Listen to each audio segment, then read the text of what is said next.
बीती रात छावनी थाना पुलिस ने एक होटल में रेड करते हुए 5 लोगों को पीटा एक्ट के तहत गिरफ्तार किया है।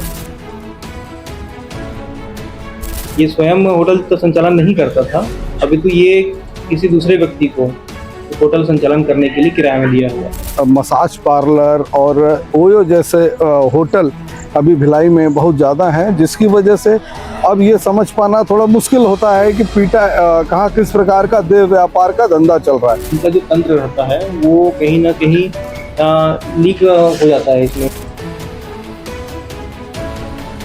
पहले से ही इनको आभास हो जाता है कि पुलिस जो है तत्परता से कार्रवाई कर रही है, तो हमको सुरक्षित रहना है। सबका संदेश देखना शुरू कर चुके हैं आप।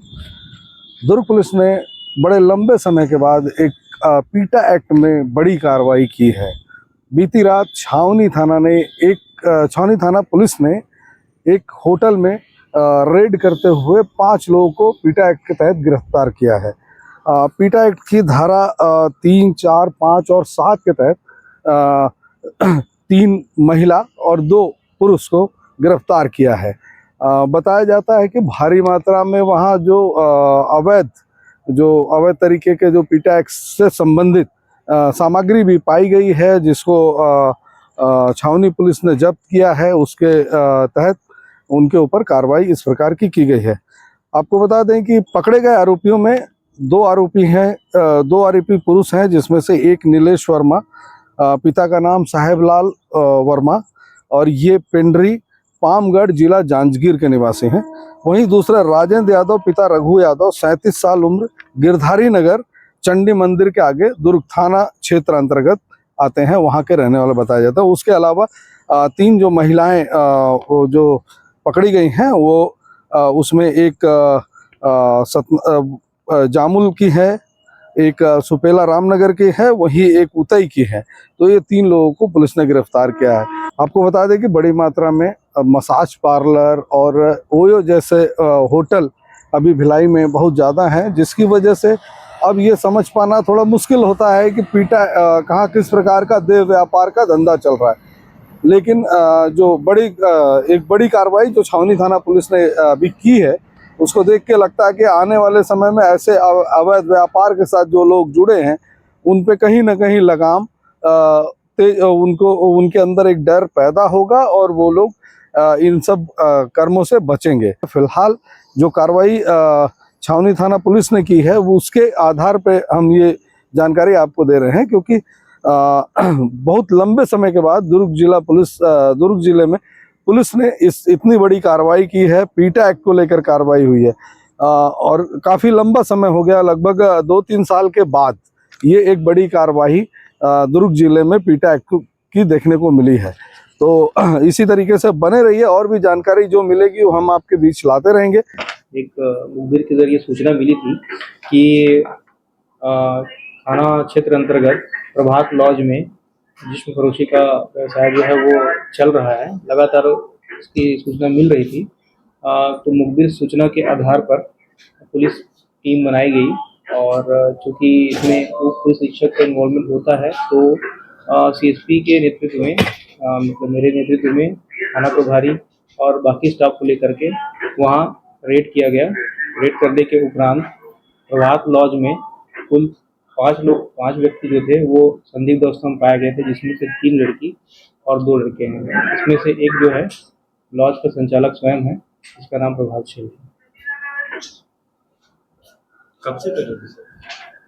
ये कल की स्पॉन्टेनियस घटना है, जिसकी त्वरित रूप से हमको सूचना मिली थी, जिसके आधार पर कार्रवाई हुई है। इसके पूर्व भी इसमें संचालन होता रहा होगा, किंतु ये जो घटना थी वो कल की थी, और कल ही के डेट में ही ये लड़कियां जो थी वो कल आई हुई थी, और वो जिस्म फरोशी के धंधे में शरीक हुई थी। सभी उक्त युवतियां जो है वो क्या स्थानीय या कहीं बाहर थी? इसमें से 2 युवती स्थानीय हैं और एक युवती जो है वो बाहर से है। कहाँ से? पश्चिम बंगाल से। क्या उन्होंने क्या बताया, कब से इन लोग इस काम में है? और देखिए, मुख्य रूप से इसमें जो इन व्यवसाय में जो लड़कियां रहती हैं वो अभ्यस्त रहती हैं, और कहीं ना कहीं मोबाइल के माध्यम से या व्हाट्सएप के माध्यम से भी जब्त किया है।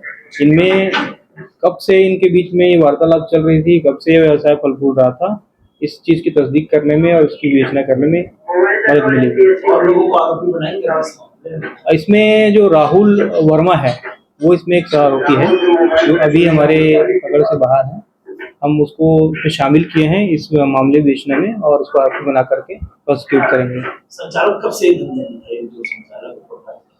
संचालक देखिए ये जो है वो अभी खुद ही स्वयं एक ग्राहक के तौर पे बोला जा सकता है। वो उसमें शामिल था। जो होटल का जो मालिक था सुप्रभातशील, ये स्वयं होटल का संचालन नहीं करता था। अभी तो ये किसी दूसरे व्यक्ति को होटल संचालन करने के लिए किराए में दिया हुआ था। इनमें से कौन है होटल का संचालक, इनमें में से लड़कों में?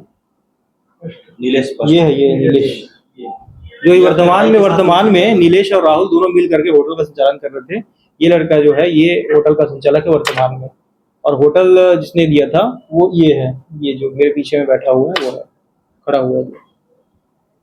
सर बड़े लंबे समय के बाद पीटा एक्ट में कार्रवाई हुई है, क्योंकि पावर हाउस में कई लॉज यहाँ पर आकस्मिक चेकिंग क्यों नहीं की जाती? देखिए आकस्मिक चेकिंग तो लगातार की जा रही थी, किंतु कहीं ना कहीं ऐसा रहता है कि ये इनका जो तंत्र रहता है वो कहीं ना कहीं लीक हो जाता है। इसमें जो मामले होते हैं जिसके चलते प्रभावी कार्रवाई नहीं हो पाती है, और स्पॉन्टेनियस कार्रवाई करने से, तत्कालिक त्वरित रूप से कार्रवाई करने से इसमें तुरंत ही इसका प्रभाव मिलता है और इम्पैक्ट पड़ता है। और इसी वजह से हमने कल तुरंत जैसे ही हमको मुखबिर सूचना मिली हमने कार्रवाई की थी। और अगर इसको अभियान के रूप में अगर चलाया जाता है तो इस टाइप का जो एक संगठन रहता है, जो कार्टेल रहता है, वो पहले से ही, ये लोग पहले से ही एक तरह से इनको आभास हो जाता है कि पुलिस जो है तत्परता से कार्रवाई कर रही है, तो हमको सुरक्षित रहना है। मतलब होटल के संचालक दो पकड़ा है इसमें ना? इसमें होटल का संचालक जो है, वर्तमान संचालक जिसने किराया लिया है, वो ये नीलेश वर्मा है, वो ये है जिसने होटल संचालन के लिए दिया है किराए में, वो ये है। इसका नाम सुप्रभातशील है। ये कल स्वयं ही एक ग्राहक बतौर हाँ, होटल इसका था लेकिन ये खुद ग्राहक था। मामला है सर। छावनी थाना क्षेत्र में एक प्रभात लॉज है, वहाँ पर शिकायत मिली थी कि इसमें जिस्म फरोशी का धंधा किया जा रहा है लॉज संचालक के द्वारा। तो एक मुखबिर सूचना हमें मिली थी जिसके माध्यम से हमने रेड की कार्रवाई की थी। तो लॉज में उस समय रेड कार्रवाई करते समय 3 महिलाओं के सहित 2 पुरुष, कुल मिलाकर के 5 लोग वहाँ पर संदिग्ध अवस्था में पाए गए, और उन्हें हिरासत में लेकर के उनसे पूछताछ की गई कि किस प्रयोजन से आप लोग यहाँ पर हैं करके। तो उन्होंने इसका कोई युक्तियुक्त कारण नहीं बताया। साथ ही साथ कुछ वहाँ पर से आपत्तिजनक सामग्री बरामद की गई है, जैसे कॉन्डोम के पैकेट और शक्तिवर्धक टैबलेट्स के पर्चे थे। तो उससे ये स्पष्ट हो गया कि यहाँ पर जो है वो वेश्यावृत्ति का व्यवसाय चल रहा है। उनको नोटिस दे करके भी पूछा गया था कि क्या आपके पास ये युक्तियुक्त कारण है कि आप ये जो है वही यहाँ पर व्यवसाय कर रहे हैं। तो उनके द्वारा कोई संतोषजनक जवाब नहीं दिया गया। उसके फलस्वरूप फिर पीटा एक्ट के तहत कार्रवाई अग्रिम विवेचना जारी की गई और आज उनको रिमांड में भेजा जा रहा है। कितने लोग इसमें पकड़े हैं? इसमें कुल 5 व्यक्ति हैं, जिसमें से 2 पुरुष हैं और 3 महिलाएं हैं। इसमें से एक महिला जो है दीगर राज्य की है और 2 महिला जो है स्थानीय है।